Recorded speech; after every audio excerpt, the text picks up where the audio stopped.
Hello বন্ধুরা, আমি নন্দিতা চলে এসেছি আবারও একটি নতুন ভিডিও নিয়ে চালতার চাটনি। তো প্রথমেই দেখে নাও যে কী কী লাগবে। হলুদ গুঁড়ো, গোটা জিরে, পাঁচফোড়ন, তেল, আদা, গোটা লঙ্কা, চিনি আর নুন। এই ফলটিকে চালতা বলে। তোমরা কে কে জানো কমেন্ট করো তো। প্রথমে আমাদেরকে চালতাটাকে কেটে ছোট ছোট পিস করে নিতে হবে। এই যে দেখতে পাচ্ছ যে চালতার ভেতরে ফুলের মতো অংশটা থাকে, ওটাকে আমাদেরকে বাদ দিয়ে দিতে হবে।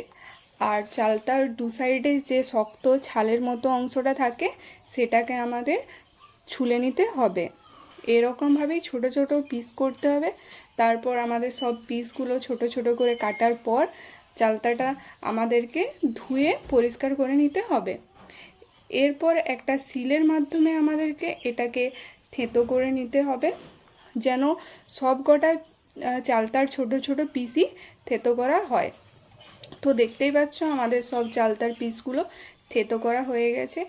এরপর আবারও একটা কড়াইতে চালতাগুলো দিয়ে আমাদেরকে একটু নেড়ে চেড়ে নিতে হবে, যাতে এর চালতার গায়ে যে তেল তেল অংশটা থাকে সেটা যেন না করে।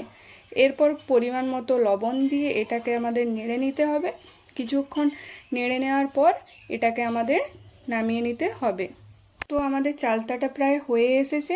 এরপর আমি এই চালতাটিকে তুলে নেব।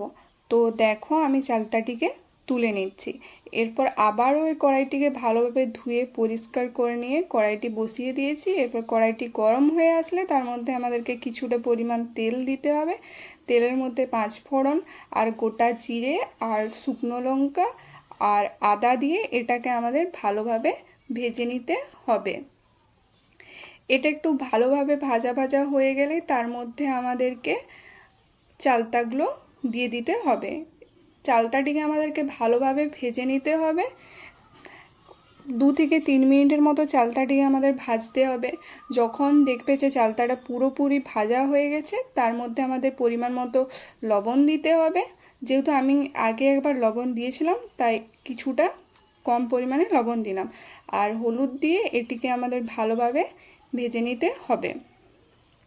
তো আমার হলুদটাও পুরোপুরি ভাজা হয়ে এসেছে। তো এরপর আমাদেরকে কিছুটা পরিমাণ জল দিয়ে এটিকে আমাদের কিছুক্ষণ ফুটিয়ে নিতে হবে। আমি চালতাটা 9 থেকে 10 মিনিটের মতো ফুটিয়ে নিয়েছিলাম। ততক্ষণ আমাদের চালতাটাও প্রায় সেদ্ধ হয়ে যাবে। তো এই যে দেখতেই পাচ্ছ যে আমার চালতাটা সেদ্ধ হয়ে এসেছে।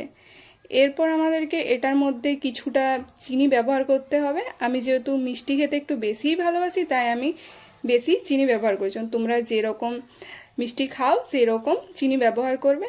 চিনিটা ব্যবহার করে আমি কিছুক্ষণ ফোটালাম, 1 মিনিটের মতো। তারপর আমি নামিয়ে নিচ্ছি। ভিডিওটি পুরোটা দেখার জন্য থ্যাংক ইউ। ভিডিও যদি তোমাদের ভালো লেগে থাকে একটা লাইক আর শেয়ার করে পাশে থাকুন। আর চ্যানেলটিতে যদি তোমরা নতুন হয়ে থাকো তাহলে চ্যানেলটি সাবস্ক্রাইব করে পাশে থাকুন। তো চাটনিটা নামাবার পরে আমাদের এরকম দেখতে হয়েছিল।